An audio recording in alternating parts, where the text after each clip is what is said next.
Now the last step in the translation is termination.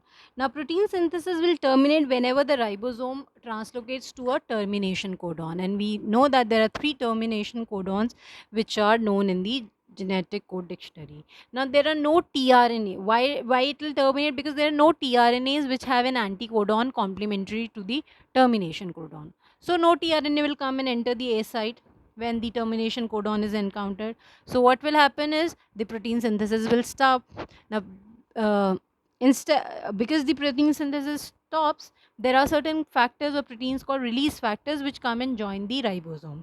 In E. coli, there are three release factors known: RF1, RF2, and RF3. So this is what is happening. UAG is a stop codon, it comes. There is no tRNA which has anything complementary to this UAG, so protein synthesis will stop.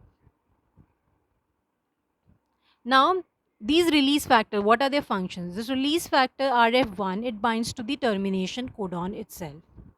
Like for example, now there are two release factors, RF1 and RF2, which out of these RF1 can bind to UA and UAG, whereas RF2 can bind again to UA and UGA.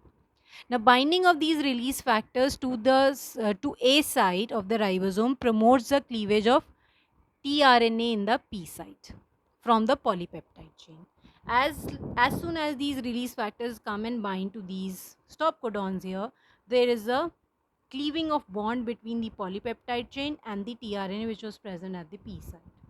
Now the release factor, now the polypeptide chain is free. It can go to the cytoplasm. It can move to the cytoplasm, whereas uh, the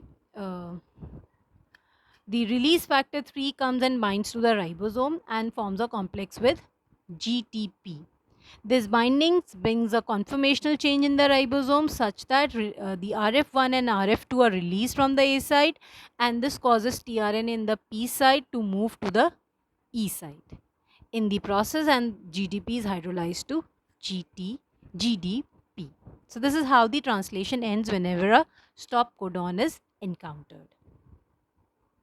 So if we look at the overview of translation, how it all starts, first there is a charging of tRNA. tRNA charging involves amino acyl synthetase. There is this amino acid which comes and binds to the transfer RNA, and we call this tRNA as a charged tRNA. Now at the initiation, before initiation, large subunit and small subunit are separated because of some initiation factors. After which the trans initiator tRNA comes and joins the P site of the uh, ribosome where the start codon is present. After which elongation takes place. Elongation takes place. How does it take place? A charged tRNA first enters A. There is cleaving of bond between the tRNA present at P. It goes and joins the amino acid which is attached to the tRNA present at site A, after which there is translocation and the tRNA present at A shifts to to position P, and this goes and goes, repeats and repeats, and after which termination, whenever there is a stop codon encounter, termination takes place with the help of release factor and the peptide is released. So through the process of amino acid, the process of translation, amino acids are linked in the order specified by the mRNA.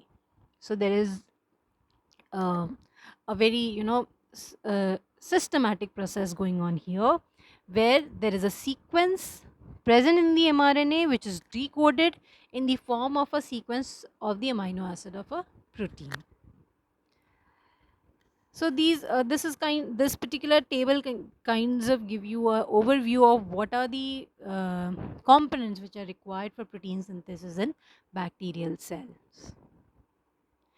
These are the references. All the pictures have been taken from Benjamin Pierce and so I think a few from Concepts of Genetics by Clark. Thank you.